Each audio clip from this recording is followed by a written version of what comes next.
소장님, 시장에 갈 게 없을 때 스펙주가 가나요? 스펙주가 무조건 간다는 보장은 없어요. 근데 통상 시장이 좀 갈 만한 게 없으면 스펙주들이 좀 몰리긴 하는데, 스펙주는 기업 합병 목적으로 만들어진 주식입니다. 스펙주가 어떠한 장단점이 있는지는 좀 한번 공부를 한번 해보고 스펙주 투자를 좀 하시길 바랍니다. 일반 주주에게 투자 원금 수준의 금액을 보장해주기 위해서 공모자금의 90% 이상을 금융기관에 예치해서 인출을 제한하고 있습니다.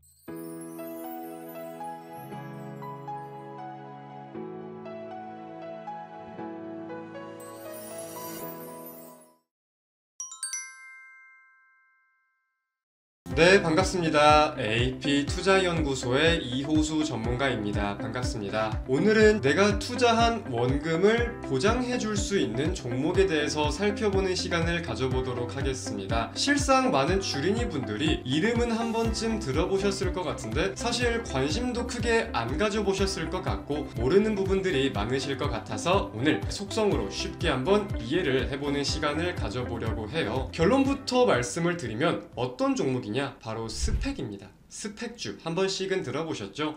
이 스펙이라는 거는 기업 인수 목적을 둔 회사로서 비상장 기업의 인수 합병을 목적으로 하는 서류상 회사입니다. 우리가 다른 말로 표현하면 페이퍼 컴퍼니, 실체가 없다고 표현할 수도 있습니다. 그러니까 이름만 있다는 말이 사실 맞는 말이에요. 근데 공모시장이 위축되었음에도 불구하고 이 스펙의 IPO 건수는 21년 25건에서 22년에는 45건으로 크게 증가하기도 하였습니다.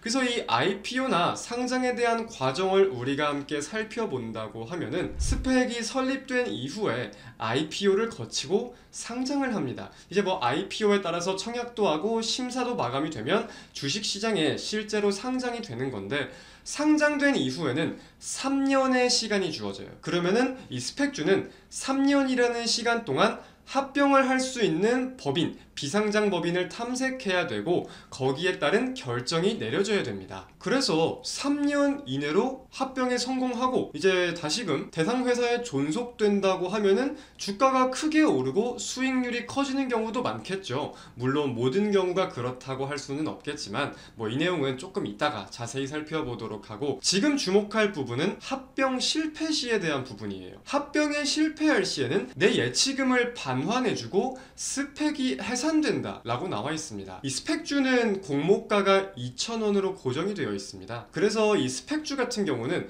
2,000원 미만이나 그 2,000원 부근에서 사면 웬만해서 손해를 보기 힘들다 이런 말들도 실제로 있어요. 뭐 스펙주 같은 경우는 그래서 실제 2,000원 이하로 거진 안 떨어지는 경우가 많기도 하고, 그래서 이 내용을 우리가 조금 더 확실히 이해해 보려면 이 예치금 반환에 대한 부분을 더 확실하게 파고들어 봐야 될 것 같은데, 현행 법률상 이 스펙주들은 IPO 때 공모를 하잖아요. 그럼 이 공모 자금을 별도로 예치해둬야 돼요. 이 스펙 같은 경우는 일반 주주에게 투자 원금 수준의 금액을 보장해주기 위해서 공모 자금의 90% 이상을 금융기관에 예치해서 인출을 제한하고 있습니다. 그래서 우리가 실제로 스펙 상장에 대한 공시를 한번 예시로 살펴본다면, 당사는 공모 자금의 100%를 국민은행 여의도 영업부에 신탁하는 계약을 체결하였습니다 라고 표기가 되어 있죠. 그리고 쭉 아래로 내리다 보면 당사는 정관 제16조에 의거하여 공모자금의 100분의 90 이상, 즉 90% 이상에 해당하는 금액을 다른 증권 금융회사 또는 신탁업자에게 예치 또는 신탁하여야 합니다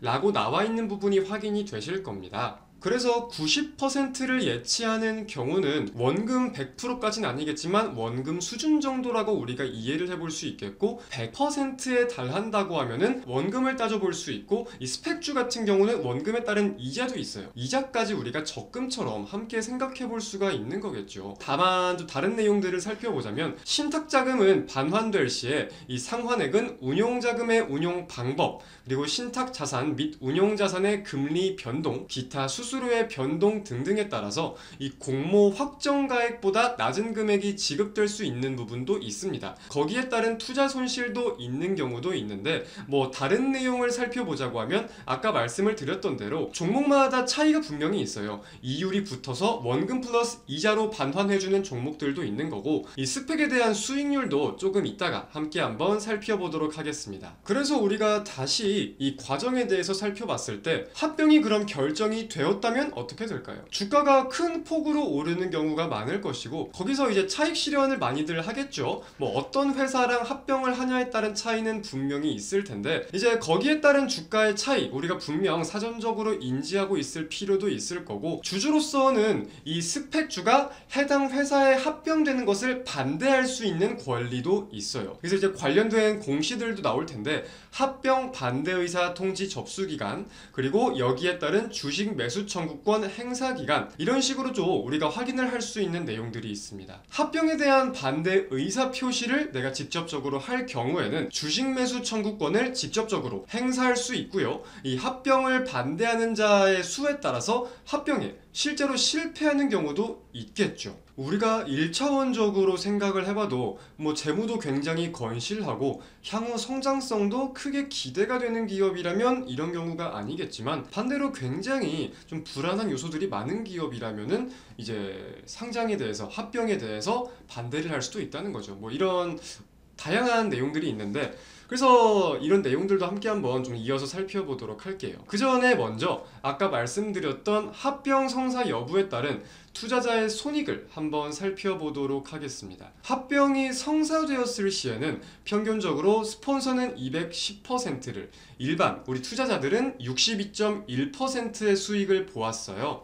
이제 기한 내 합병이 되지 못했을 경우에는 아까 말씀을 드렸듯 상장 폐지가 되는데 이 경우에 스폰서 같은 경우는 손해를 보면서 마감돼요. 근데 지금 보이시는 이미지처럼 우리 일반 투자자들은 합병이 실패해도 2%의 수익을 보면서 마감이 된 경우가 많다, 평균적이다 이렇게 좀 확인을 할 수 있는 상황이죠. 이 스폰서 같은 경우는 사실 스펙주에 다가가는 관점이 우리 일반 투자자랑은 아예 달라요. 이 공모가액도 일반 투자자의 뭐 절반 수준이고 근데 이 스폰서가 손실이 발생하는 경우는 자 스펙주들은 상장시 공모금액의 90% 이상을 별도로 예치해 두어야 한다고 말씀을 드렸습니다. 근데 이 예치해 두는 금액에 있어서 일반 투자자에게 우선적으로 지급되도록 돼 있어요. 그리고 이후에 스폰서들은 후순위로 자녀 재산을 청구할 수 있기 때문에 우리 개인 투자자의 경우는 손실을 보는 경우가 거진 없다고 생각을 할 수 있겠다, 따져볼 수 있겠습니다. 그래서 이렇게 상장 폐지가 되는 경우는 뭐 상장 이후에 3년 이내로 합병을 못한다거나 뭐 만기 6개월 이전부터 관리 종목으로 편입이 되고 이후 1개월 내 합병을 못한다거나 하는 경우 등등이 있습니다. 자, 그럼 우리 스펙주에 대해서 분명 우리가 우려감 그리고 유의사항에 대해서 살펴볼 필요도 있을 텐데 간단하게만 한번 살펴보도록 할게요. 핵심적인 내용은 이 내용입니다.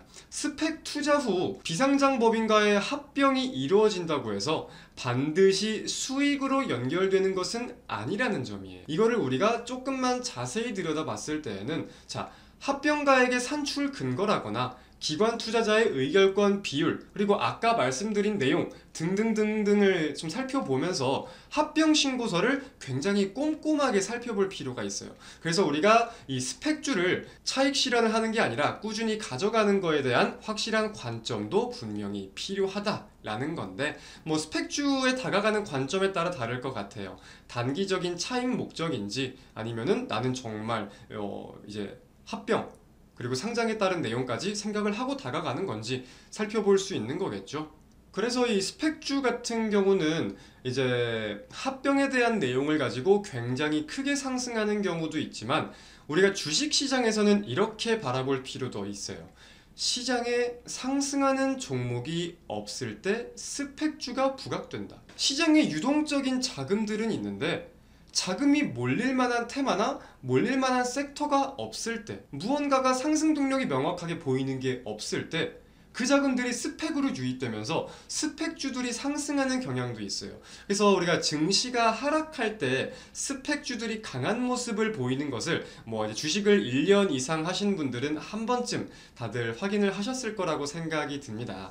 그리고 최근 같은 경우는 이렇게 삼성 스펙과 관련된 종목들이 꽤나 강세를 보이고 있는데, 여기에 대해서는 이유가 있다고 생각을 하기도 해요. 어떤 이유냐?